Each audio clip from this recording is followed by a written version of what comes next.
ઉચ્ચતર માધ્યમિક શિક્ષણ બોર્ડનું ધોરણ 12 વિજ્ઞાન પ્રવાહ અને સામાન્ય પ્રવાહનું પરિણામ આવી ગયું છે, જેમાં આ વખતે સમગ્ર ગુજરાતમાં સુરતના વિદ્યાર્થીઓનો ડંકો વાગ્યા બાદ શિક્ષણ મંત્રી પ્રફુલ્લ પાનસેરિયા સાથે અમારા સંવાદદાતા અમિત રાજપૂતે ખાસ વાતચીત કરી હતી, જેમાં શિક્ષણ મંત્રીએ જણાવ્યું હતું કે નવી શિક્ષા નીતિ લાગુ કરાવ્યા બાદ જરૂરી ફેરફાર કરીને નવી શિક્ષણ પદ્ધતિથી ગુજરાતમાં શિક્ષા સુધારવાના કામો કરવામાં આવ્યા હતા, જેના ફળ સ્વરૂપ સમગ્ર રાજ્યમાં બોર્ડ પરીક્ષાનું સારું પરિણામ લાવી શક્યું છે। 12મા ધોરણનું પરિણામ જ્યારે જાહેર થઈ ગયું છે ત્યારે સામાન્ય અને સાયન્સ પ્રવાહનું જ્યારે પરિણામ જાહેર થયું છે, આપણી સાથે સીધા શિક્ષણ મંત્રી છે ગુજરાતના, આપણે એમની સાથે વાત કરીશું। પ્રફુલ્લભાઈ, આપ જણાવો, પરિણામ જાહેર થઈ ગયું છે, કઈ રીતનું પરિણામ છે? સૌથી પહેલા આદરણીય નરેન્દ્રભાઈ મોદી સાહેબે જ્યારે ભારતની અંદર નવી શિક્ષા પદ્ધતિ દાખલ કરી અને ખૂબ તજજ્ઞ શિક્ષણ વિભાગના લોકો સાથે ચર્ચા કરી અને જ્યારે અમલીકરણ થઈ રહ્યું છે ત્યારે આ ગુજરાત એ નવી શિક્ષા પદ્ધતિ અમલીકરણમાં અગ્રેસર છે, જેમાં અમારા આદરણીય મુખ્યમંત્રી ભૂપેન્દ્રભાઈ પટેલ સાહેબના માર્ગદર્શન નીચે સચિવથી લઈને અમારી આખી શિક્ષા વિભાગની ટીમ ખૂબ જહેમત ઉઠાવી અને નવી શિક્ષા પદ્ધતિ જે દાખલ થઈ છે એની સાથે પરીક્ષા પદ્ધતિની અંદર પણ ચેન્જિંગ સુધારો ખૂબ જરૂરી હતો। પાઠ્યપુસ્તક ભણે છે એમાંથી જ પેપર્સ નીકાળવા, કોઈ ઘણીવાર એવું બન્યું છે કે વિદ્યાર્થીને 80 માર્ક્સ હોય બધામાં, 90 માર્ક, પણ એક સબ્જેક્ટમાં જ ફેલ થાય, જે બહુ હાર્ડ પેપર નીકળ્યું છે। આખા ગુજરાતની અંદર એક વિષયના નાપાસ થનારા બહુ બધા વિષયો, વિદ્યાર્થીની કેરિયર આખી ડાઉન થઈ જતી હોય, ત્યારે આ રીતે નાપાસ કરીને જ્યાં ક્ષતિ હોય છે એ પરીક્ષા પદ્ધતિની અંદર આખો અભ્યાસ કરીને અમારા અધિકારી મિત્રોશ્રીએ અન્ય રાજ્યના પરિણામો એની સાથે કમ્પેરિઝન કર્યું। ગુજરાતની અંદર ઘણીવાર સીબીએસઈ બોર્ડના રિઝલ્ટો આવે જે 90% ઉપર જ આવે છે, એનો પણ અભ્યાસ કર્યો। તો બધા અભ્યાસ પછી નિચોડના અંતે પરીક્ષા પદ્ધતિની અંદર થોડો ઘણો સુધારો થયો અને સાથે સાથે શાળાઓ પણ બહુ જાગૃત બની છે, વાલીઓ પણ જાગૃત બન્યા છે।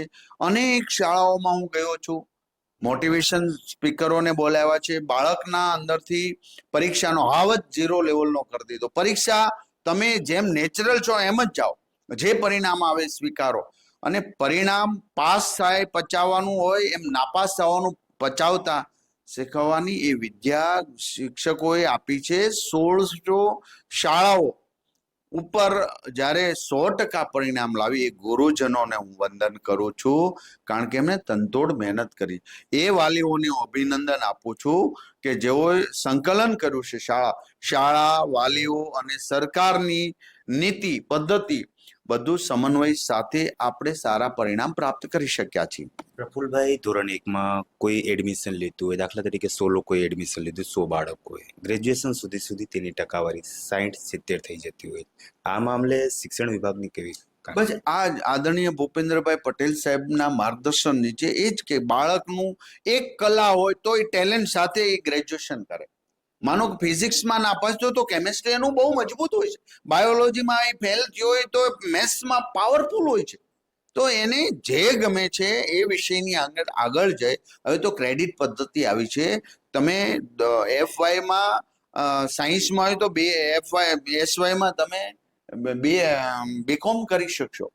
આ બધું જ છે, એટલે બાળકને ક્રેડિટ પદ્ધતિથી પણ જ્યારે નવી શિક્ષા પદ્ધતિમાં આવી રહ્યું છે ત્યારે આ 5 વર્ષના રોડ મેપમાં અમે સંપૂર્ણપણે સજ્જ છીએ, તૈયાર છીએ, શિક્ષા વિભાગ તૈયાર છે। ડ્રોપ રેશિયો અમારે 0 લેવલ પર લાવવો છે। પ્રફુલ્લભાઈ, એક સમય હતો પ્રફુલ્લભાઈ પણ એટીકેટીમાં પાસ થયા હતા, અત્યારે કેટલાક વિદ્યાર્થીઓ છે ઓછી ટકાવારી આવે કે નાપાસ થાય, હતાશ થઈ જતા હોય છે ને ન ભરવું એવું કદમ ઉઠાવી લેતા હોય છે। મિત્રો, તમે પાસ થયા છો એ પણ મહત્વનું, નાપાસ થયા છો તો પણ કંઈક શીખવા માટે નાપાસ થયા છો। નાપાસ એ જીવન અસફળ નથી, તમારા પેપર્સ નાપાસ થયું છે, માટે તમારા મા બાપના તમે જીવ છો, તમારા મા બાપની તમે ખુશી છો। નાપાસ એ આજનો વિષય છે, કાલે ફરી વખત પાછા પ્રયાસ કરો, હમણાં પાછું બીજું રિઝલ્ટ આવશે, એમાં પાસ થયેલાની યાદીમાં તમે હશો જ। હું એક વડીલ તરીકે, શિક્ષણ મંત્રી તો ઠીક છે, હું પણ એક પિતા છું, મારે પણ બાળકો છે, ત્યારે હું તમને એ સલાહ આપું છું કે નાપાસ થયા કે ઓછા ટકા એવા હસતા મોઢે ખુશ રહેવું એ સૌથી પાસ થવાનો વિષય છે. મા બાપ સાથે તમે હળીમળીને રહેજો, મા બાપને ખુશ રાખો, એ સૌથી વધુ પરીક્ષામાં પાસ થયા હશો, એ પરીક્ષામાં તમે પાસ થાવ એ હું શુભેચ્છા પાઠવું છું. આપણી સાથે પ્રફુલભાઈ પાનસીરે જોડાયા હતા શિક્ષણ મંત્રી. તેમને આ પરિણામને લઈને તમામ વસ્તુ પર ઇન્ડિયા ન્યૂઝ ગુજરાત સાથે ચર્ચા કરી. તો ક્યાંક ને ક્યાંક જે લોકો નાપાસ થયા છે તેમને પણ હતાશ થવાની જરૂર નથી, અને જે લોકો પાસ થયા છે તે લોકો આગળ વધુ મહેનત કરે અને ગુજરાતનું નામ રોશન કરે તેવી શુભેચ્છાઓ પાઠવી હતી. કેમેરા પર્સન રવિન્ડે સાથે અમિત રાજપૂત, ઇન્ડિયા ન્યૂઝ ગુજરાત, સુરત. તો ગુજરાતમાં